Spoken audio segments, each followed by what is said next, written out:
नमस्ते, मेरा नाम गुंजन है। मैं एक फिजियोथेरेपिस्ट हूँ। आज का हमारा टॉपिक है ब्रीदिंग एक्सरसाइज। ब्रीदिंग एक्सरसाइज के बहुत सारे फायदे हैं। अगर आपकी कभी कोई सर्जरी हुई है, जैसे कि hip replacement, knee replacement, cardiac problems में बाईपास सर्जरी, लिवर ट्रांसप्लांट या किडनी की प्रॉब्लम में डायलिसिस, सो डॉक्टर ने आपको ज़रूर ब्रीदिंग एक्सरसाइज कहा होगा, एडवाइस किया होगा। ब्रीदिंग एक्सरसाइज अगर बलगम जमा होता है तो भी आपको फ़ायदा देता है, वो बलगम को ड्रेन कर देता है। ब्रीदिंग एक्सरसाइज से ब्रोंकियल इन्फ्लेमेशन, जो एलर्जी होती है, ब्रोंकाइटिस होता है, वो भी कम हो जाता है। ब्रीदिंग एक्सरसाइज एथलीट्स के लिए भी बहुत ज़रूरी है, उससे उनका स्टेमिना बढ़ता है। ब्रीदिंग एक्सरसाइज करने से हमारे लंग के मसल स्ट्रॉन्ग होते हैं और उससे ओवरऑल हमारा जो एंड्योरेंस है, हमारा जो फिटनेस लेवल है बॉडी का, वो बढ़ता है। सो अगर आपका हेल्दी लाइफस्टाइल है, अगर आपके कोई भी बैड हैबिट्स नहीं है जैसे अल्कोहल, टबैको, सीडेंट्री लाइफस्टाइल, और अगर आप ब्रीदिंग एक्सरसाइज कर रहे हैं तो आपका बॉडी का जो फिटनेस लेवल है वो हमेशा अच्छा रहेगा। सो मैं रेकमेंड करूँगी कि आप सुबह सुबह रोज़ हमारी अदर एक्सरसाइज के साथ में ब्रीदिंग एक्सरसाइज ज़रूर कीजिए।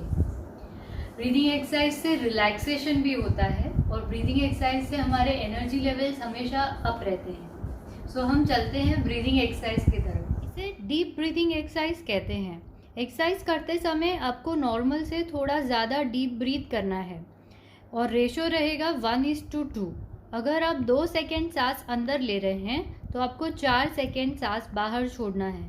पहली एक्सरसाइज में आपका हाथ पेट पे रहेगा, हाथ पेट पे रखिए, नाक से सांस लीजिए और मुंह से ओ बना के छोड़िए, जैसे कि आप किसी चीज़ को बुझा रहे हैं, कैंडल ब्लो कर रहे हैं। नाक से सांस लीजिए, ब्लो कीजिए। हर एक एक्सरसाइज आपको 5 बार रिपीट करना है, उससे ज़्यादा नहीं।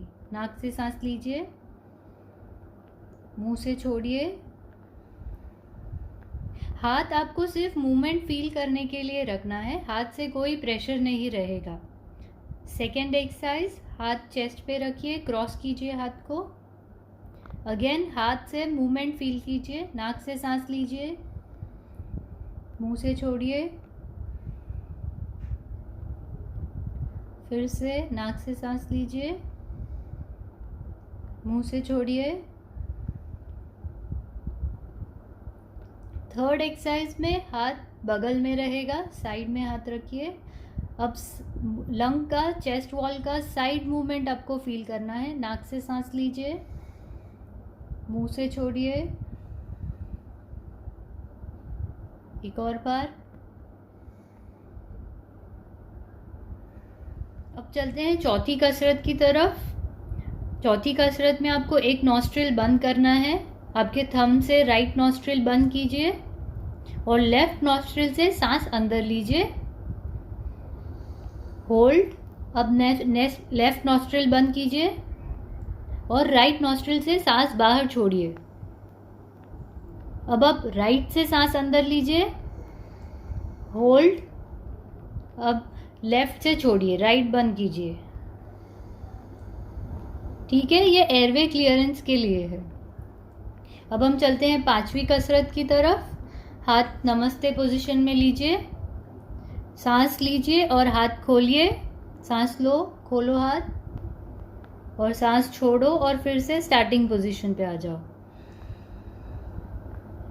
सांस लो, खोलो, फिर से सांस छोड़ो और स्टार्टिंग पोजीशन पे आ जाओ। ये भी आपको 5 बार रिपीट करना है। So we have completed 5 breathing exercises. ये एक्सरसाइज आपको खाली पेट करना है, आप सुबह शाम दोनों टाइम कर सकते हैं। अगर इस क्वारंटाइन पीरियड में आपको खांसी की या कंजेशन की शिकायत है, बलगम आ रहा है, तो उसके लिए 2 टिप्स हैं मेरे पास। पहला टिप है, आप जिंजर का उपयोग कीजिए। जिंजर यानी कि अदरक। 2 कप पानी लीजिए, उसमें 8 to 10 स्लाइस जिंजर के डालिए और उस पानी को उबालकर 1 कप कर दीजिए और गरम गरम चाय के जैसे पीजिए। And second tip is custard Apple यानी कि सीताफल। अगर आपको कहीं सीताफल मिल रहा है तो वो फ्रूट एज अ फ्रूट खाइए। सीताफल से आपका लंग का इन्फ्लेमेशन कम हो जाएगा। So this are my 2 tips for you. अगर आपको कुछ डाउट्स है तो आप कमेंट सेक्शन में लिख सकते हैं, मैं उसका रिप्लाई ज़रूर दूंगी। अगर आपको ये वीडियो इंटरेस्टिंग लग रहा है तो इसे लाइक कीजिए, शेयर कीजिए। Thanks for watching, bye bye, take care.